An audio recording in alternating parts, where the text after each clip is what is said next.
Hello guys, میرا نام محمد نوید ہے اور میں آپ کو آج اس لیکچر میں فور پڑھاؤں گا. یہ کیا ہے، کیوں استعمال ہوتا ہے، آج ہم اس لیکچر میں دیکھیں گے. تو چلیں سب سے پہلے ہم دیکھ لیتے ہیں اس کے یوسیج کو. یوسیج ہمارے پاس کچھ اس طرح سے موجود ہے ہمارے پاس پرپز کے لیے اور ڈوریشن کے لیے. یعنی کسی جب ہم مقصد ظاہر کرنا ہوگا تو ہم کیا استعمال کرتے ہیں؟ ہم لوگ فور کا استعمال کرتے ہیں. جب ڈوریشن ظاہر کرنا ہو تو ہم کیا استعمال کرتے ہیں؟ ہم فور کا استعمال کرتے ہیں. اب یہ کس طرح سے کرتے ہیں میں آپ کو ایگزامپلس دکھاتا ہوں آپ کو. دیکھیے پہلی ایگزامپل ہمارے پاس جو انڈیکیٹ کری وہ ہے پرپس. کیا؟ I learned English for you. یعنی کہ میں نے انگلش آپ کے لیے سیکھی تھی. سمجھے آپ کو؟ تو ہم کہتے ہیں کے لیے، فار یو ہم کہتے ہیں نا، فار یو. یا دیکھیے فور کا استعمال کیا تو ہم کیا پرپس ظاہر کر رہے ہیں، کس کے لیے، مقصد.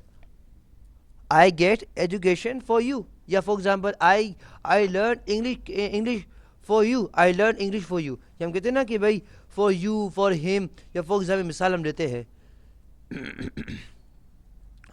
کہ آپ کے پاس گفٹ ہے فار ایگزامپل، تو آپ کسی بندے کو دینا چاہتے بولتے ہیں نا کہ فار یو، فار ایگزامپل، تو آپ کے لیے نا. تو یہ کیا ہوتا ہے؟ کے لیے. تو فار یو یا فار مائی فیملی. یا ہم کہتے ہیں نا کہ بھائی دس از فار مائی فیملی، یعنی کہ یہ میری فیملی کے لیے. یہ سمجھ ہے آپ کو؟ تو ہمارے پاس فار کیا ظاہر کرتا ہے؟ فور ظاہر کرتا ہے پرپس کو. کیا ظاہر کرتا ہے؟ پرپس یعنی مقصد ظاہر کرتا ہے. دوسری مثال میں کچھ اس طرح سے موجود ہے. She went to America for 2 weeks. یعنی کہ وہ امریکہ گئی تھی 2 ویک کے لیے، یعنی کہ 2 ہفتے کے لیے. تو اب دیکھیے یہ ہمیں کیا ظاہر کر رہا ہے؟ یہ ڈوریشن کو ظاہر کر رہا ہے. کس کو ظاہر کر رہا ہے؟ یعنی یہ ڈوریشن کو ظاہر کر رہا ہے. تو ہم کس کے لیے استعمال کرتے ہیں فور کو؟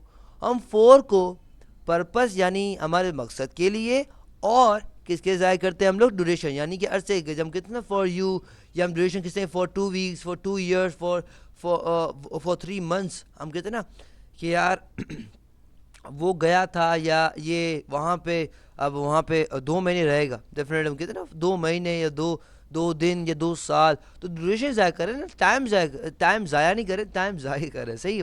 تو جب ہم کیا کرتے ہیں، جب ہم ڈوریشن کو بتاتے ہیں تو کیا استعمال کرتے ہیں؟ ہم فور کا استعمال کرتے ہیں.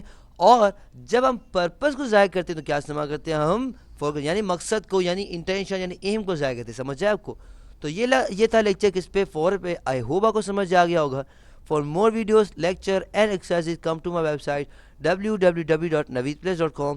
اللہ حافظ. فی امان اللہ. انشاءاللہ آپ سے اگلے لیکچر ملاقات ہوتی ہے. Till then, اللہ حافظ.